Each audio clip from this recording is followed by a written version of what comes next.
everybody, it's Steve Fretzin, and welcome back to the Be That Lawyer with Fretzin podcast. We are ready to rock and roll today. I don't know, we've got like 425 shows we've done at this point, Melanie. What do you think about that? It's not a bad start.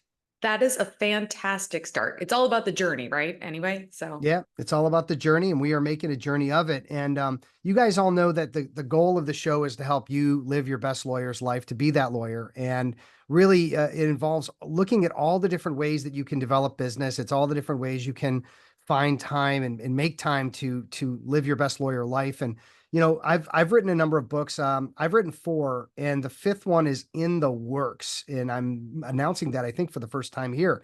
I've got a whole plan of how I'm going to do this, and maybe I'll get into that a little bit later because it's an interesting and unique angle that I have. But that being said, Melanie, you are here today, and we've got a lot to cover, and we're going to start as we'd like to do with our quote of the show.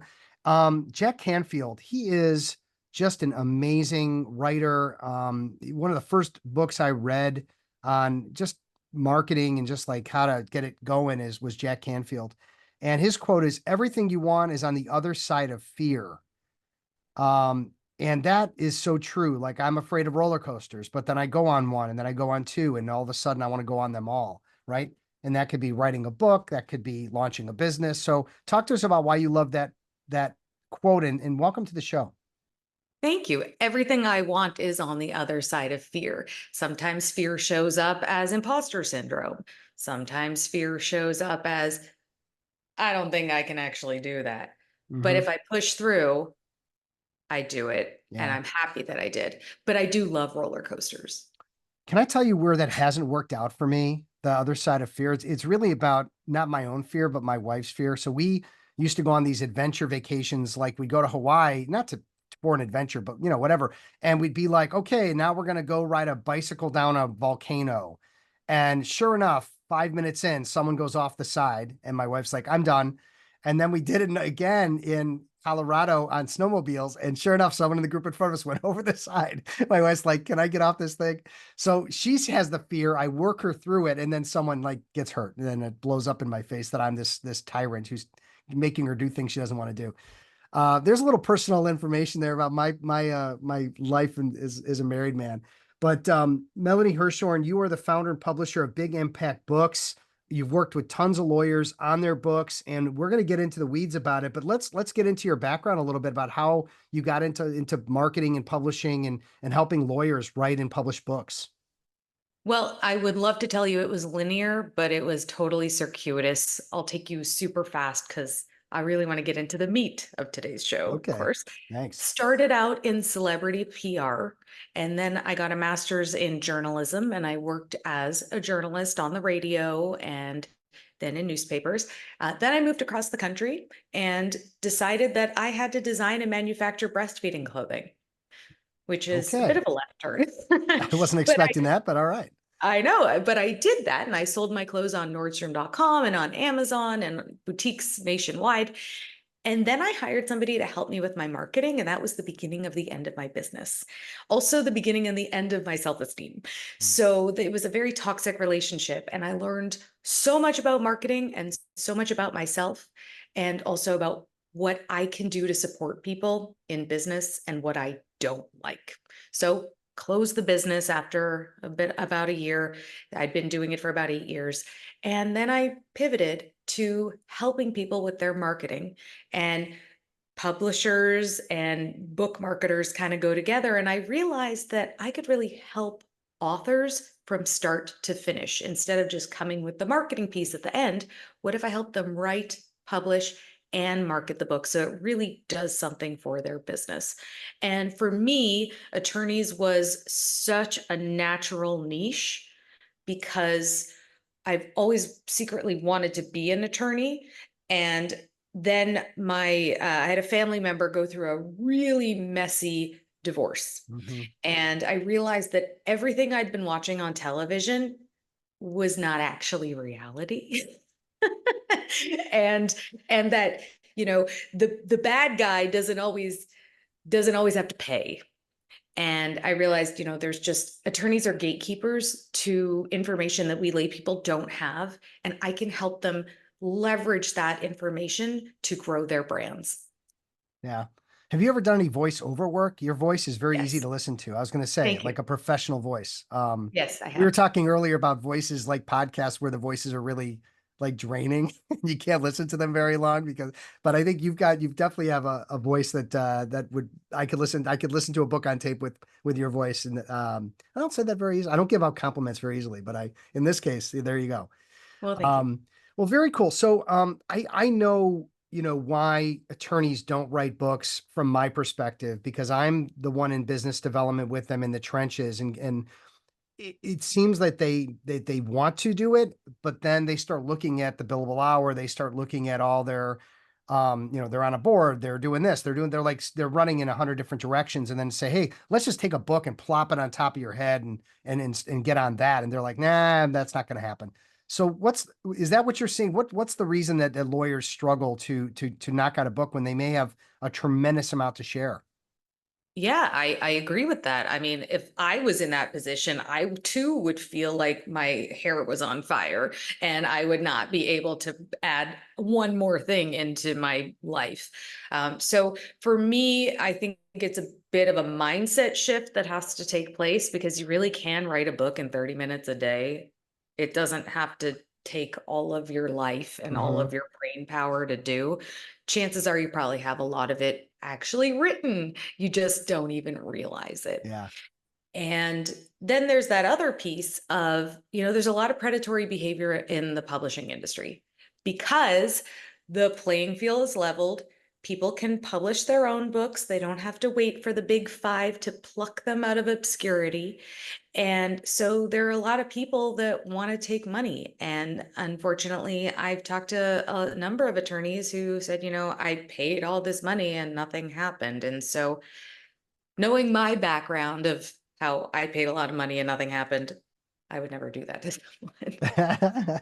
Personal experience and what that means when things don't go right. But I think that is probably the biggest concern. I wouldn't say the challenge to writing it, but I would say the biggest concern is that I spend all this time writing it, and then it just sits on a shelf, or now I've got 100 books in my garage, or whatever the situation is. But the advantage is, like, there's never been an easier time to write a book, whether that's getting assistance from someone like you, self-publishing, and not having to wait for those big five.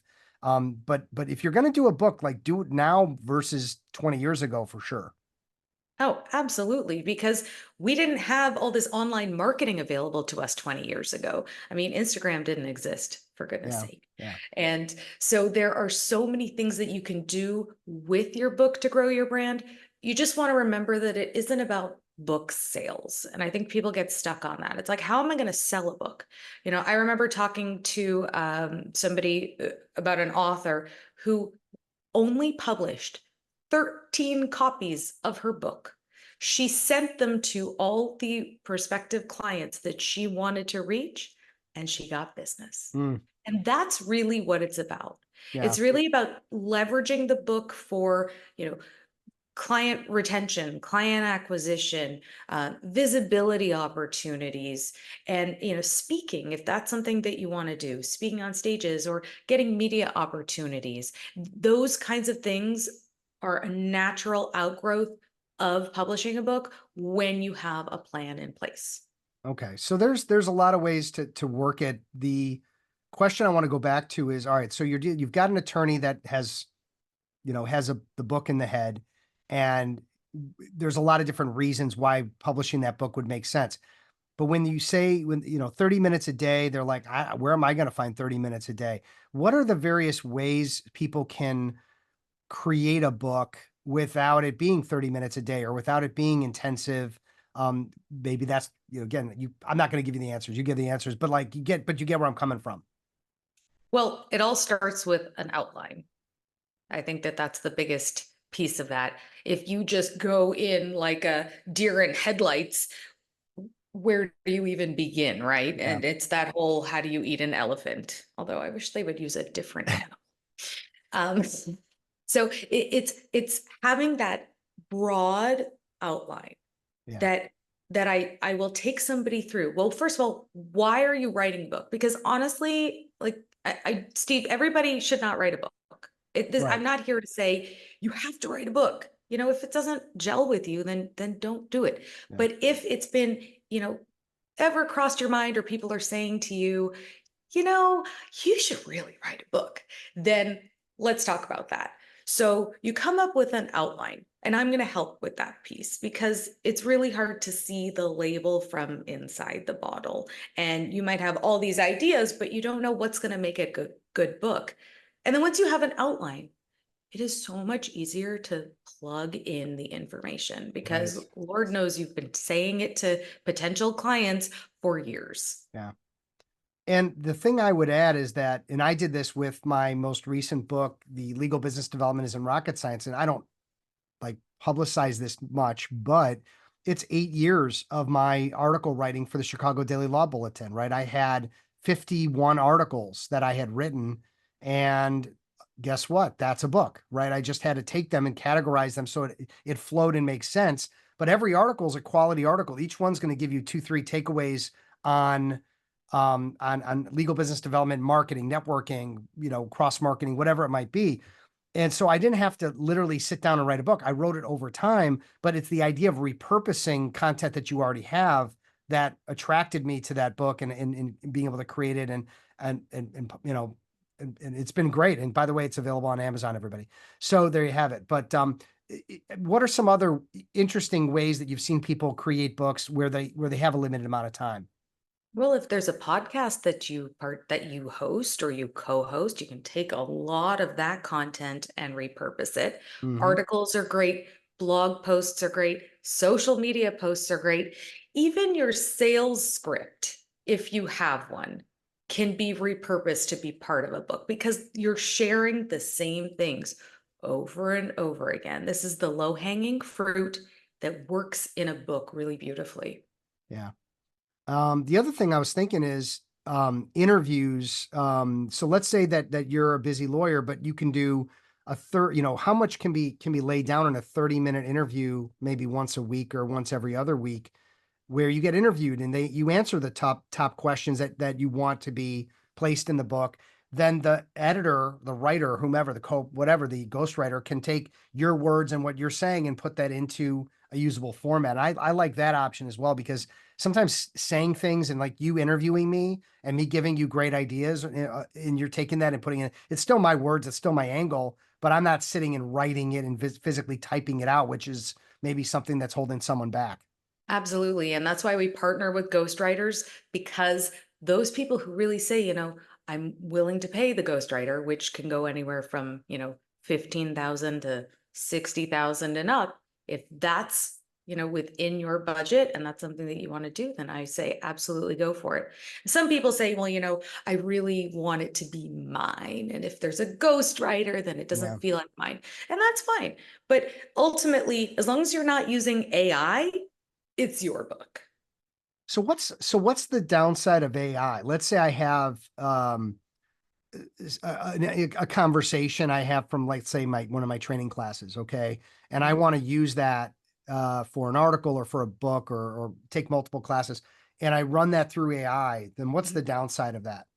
Well, that's not the same thing as asking AI to write the Oh, book. I see what you're saying. It's like, hey, AI, write a book for me. Here's what I Yes, do. I'm in divorce, and just write the book. exactly. No, okay, I Yeah, see what you're exactly. saying. So it's okay to have AI clean up something that you've written or that you've said, but not like to tell AI to actually write the book for you and just pull, because it's going to do is take other people's content that you don't have the rights to and steal it, and then you're going to basically be in trouble. Yes, you will be in trouble. I think you can have max 10% of the content can Yeah. be AI. Also, there's this really fun scam going on right now, which I'll share. Uh, Audiobooks are a wonderful piece to not only let people, a different audience, know about your book, but also to, speak your book and add credibility and all this fun stuff. Hmm. And there are companies that say, oh, you only have to spend 30 minutes with us. We'll record your voice and then use what we've recorded to have Oh, AI wow. regenerate your entire book. And that doesn't really, and they'll say, here's it, tens of thousands of dollars and we'll do it for you. And I would caution you against that because, again, it's AI and Okay. it's not your actual voice. Okay, but it's not a scam in the sense of like they're taking your money and not giving you something. They are doing it. It's just not going to come out very good. So it's scamish in that way. It's scamish in that you can't actually sell that book on the platforms where you would want to sell your Okay, it audio. won't allow you to sell AI generated voice on a platform for No. audiobooks. I So see. it's a scam in Okay. that you'll have your voice sort of, Yeah. and you won't be able to sell it. So that Okay. is not an audiobook. Yeah. An audiobook is done either on Zoom or in person in a studio. Okay. Got it. Got it. Got it. So one of the things that I brought up earlier and I want to come back to is it's one thing to take the time to write a book and you put out something really great. And maybe it's not about selling a million copies, but let's say there's some really good content in there. It would help your audience with a problem, right? So let's say it's a book on divorce law. And so I don't know why we're picking on divorce because you brought it up earlier, probably, but but it's basically telling lay people, how to position themselves to best handle a divorce and part of it suggesting get a lawyer or whatever. But that attorney wants them, hey, you know what? I read your book on divorce. I want you. So, but how do they market it? Like, how do they actually get the book out to the people that could actually use it for their own good? Okay. So leveraging other people's audiences is a great way to do that. Okay. Talking on podcasts and Yeah. sharing about the book, but not necessarily podcasts about divorce. Maybe it's podcasts about relationships Hmm. and somebody who's contemplating divorce, but they haven't gotten there yet. They would hear you and they would hear about your book and then they say, okay, well, now I'm ready and I'm gonna hire you. Okay. So being on the news, your local news, they are always looking for experts. I believe it's May 1st is an important day in law. I remember writing a whole blog post about that. And so maybe you can tie a national day. Maybe it's National Divorce Day. I don't know what Yeah. day that is. Um, still married. So um, so maybe National Divorce Day, you have a pitch and you say, I wrote a book about divorce. I'd love to come on and talk about the three things that, people going through a divorce really don't know. And you, as an author expert, are going to get chosen by the media over somebody without a book. Yeah. That's It's just how just it it's happens. yeah, it's instant credibility. Yep. And I have to tell you, I did try working with a publisher once. It was a bit of a disaster. Mhm. And I ended up taking the book back from them because they didn't market it at all. And I was very disappointed because they were taking a percentage for what? Basically they typed it out and threw it Mm, into you right, exactly. yeah. So are people asking who your publisher is? Does it matter if it's through a main publisher or on your own? Are people even caring about that at all? No, people Not don't really. care anymore. The stigma of vanity publishing when I was a kid, that's gone. Yeah. That's gone. People, I mean, think about how YouTube changed society. Hmm. People uploaded videos of themselves singing in a car and end up with multi-million-dollar record deals. Yeah. So it doesn't matter how you publish. Also, if your book is so sensational, a traditional publisher might come to you and say, you know what, we want to publish this for you. Okay. But the kind of publishing that I do is independent publishing. So the client, the attorney, the writer, they have all the rights. They Yeah. they maintain everything. I am the facilitator, but it is yours. You have complete creative control. You get all the royalties. It is your IP. I'm just here to help you take it and make it something really worthwhile for your business. Do you engage in um online marketing? So let's say, through was it KDP and Amazon and Google to try to help people post ads to get traction on books in addition to podcasting and other ways, PR works. Okay, what I'm going to do to you right now is I'm going to go back and I'm going to explain the letters that you just threw out there because I have a feeling people might not know what we're talking about. Okay. So KDP is Kindle Direct Publishing. So you can publish your book on Kindle, which will make it a Kindle book. It'll be on Amazon. There's also another platform called Ingram Spark. And when you publish your book to that, so we do both. When you publish your book to that, that's where other bookstores can pull your book. Your book will be available on barnesandnoble.com and target.com and walmart.com. Okay. Then there's the whole ads piece. And I'm pulling off back the curtain. I have partners who do the ads piece that I recommend to clients. Here is when you want to do ads. You want to do ads when you have 50 reviews at least of Mm-hmm. your book. And you have sort of a machine built in terms of getting, you have your marketing foundation in place. And it's worth your while. Because if you're looking at this book as a way to build credibility, to get more clients, you having personal outreach to prospective clients that you already know are warm leads, it's going to have a much higher return rate than if you are just paying for Amazon ads and hoping for the best. Well, just selling books to just sell the books, and you're making, $10 a book, and you sell 100. Great, you made, the money there, but it's not going to give you anywhere near the return on investment it would if you get new clients. Right, absolutely. And so that's how I always view the book. When we sit down to even prepare the outline, I'm looking way into the future and saying, what is the return you are going to get on this book? How are we going to create a book so that it's going to market your business and grow your visibility and your expertise, as opposed to you just being like, I'm an author now, which Yeah. is not a bad thing to be. I'll tell you, it's really cool to be an author. I mean, Yeah. my daughter was sitting there yesterday. She's almost a teenager, and she's going, it's really cool that you wrote a book, mommy. I'm like, thanks. It is funny. My son could care less. He's like, how many of your friends are, have parents that are authors and have podcasts and do all the stuff your dad does? And he'd be like, I don't care, whatever. He'll figure it out later on if he ever gets into business that I actually did some good things. But as right now, just taking him fishing into rock concerts seems to be more interesting to him than hearing about his old man. Well, maybe if you write a book about Van Halen, he'll change his Oh, now mind. we're okay. I get some interviews lined up for that. Um, so the other thing I want to ask, you mentioned is it Ingram Publishing? So Ingram Spark is the Ingram name of Spark. the Okay. platform. All Yes. right. And can you do that as well as Amazon and Kindle, or can you just have to pick one side or the other? No, it's recommended. I recommend you do both, Okay, do both. because Okay. then your book is in all the places on the interwebs that it can be Got available. it. Got it. A lot of people make a mistake where they'll only publish through Amazon and use, I don't want to get too much in the weeds, but they only use Amazon barcodes and things like that, and then they can't sell elsewhere. So Okay. there's, one of the biggest things that people say to me is, I don't know what I don't know. Yep. And And I that's say, I'm glad you're here because I want to share the knowledge. Yeah.